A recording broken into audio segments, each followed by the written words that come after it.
Hi, this is Dr. Rodger Murphree, your FibroDoctor.com, author of Treating and Beating Fibromyalgia and Chronic Fatigue Syndrome.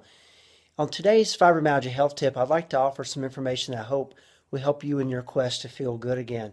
Many of the patients that I work with are suffering with irritable bowel syndrome, a condition that can be very, very painful. And for a lot of patients, it can limit their ability to function in a normal way. Many are maybe housebound or have trouble with planning out the day's activities because they never know if this is going to be one of the days where they have a flare-up or not. So there's three forms of irritable bowel. There's irritable bowel alternative, where you go alternate between diarrhea and constipation. There's irritable bowel D, which is diarrhea, and there's in the irritable bowel C, constipation. And they're all similar in a lot of ways.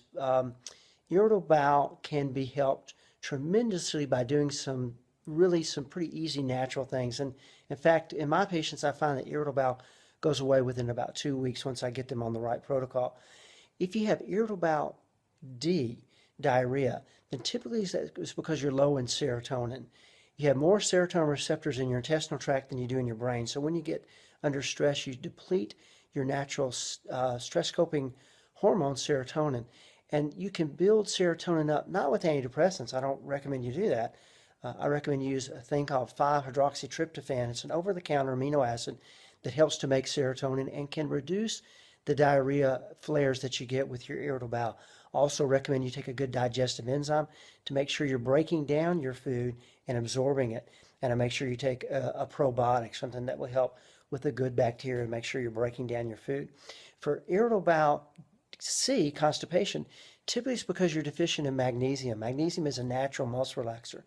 And when you get under stress, you deplete magnesium. The more stress you're under, the more magnesium you use up. So I recommend if you have constipation that you, instead of using Miralax, I recommend that you use magnesium, preferably magnesium citrate, a chelate. You absorb it better.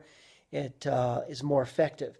And you want to start with 150 to 200 milligrams and then increase by 1 capsule each day until you start having a normal bowel movement.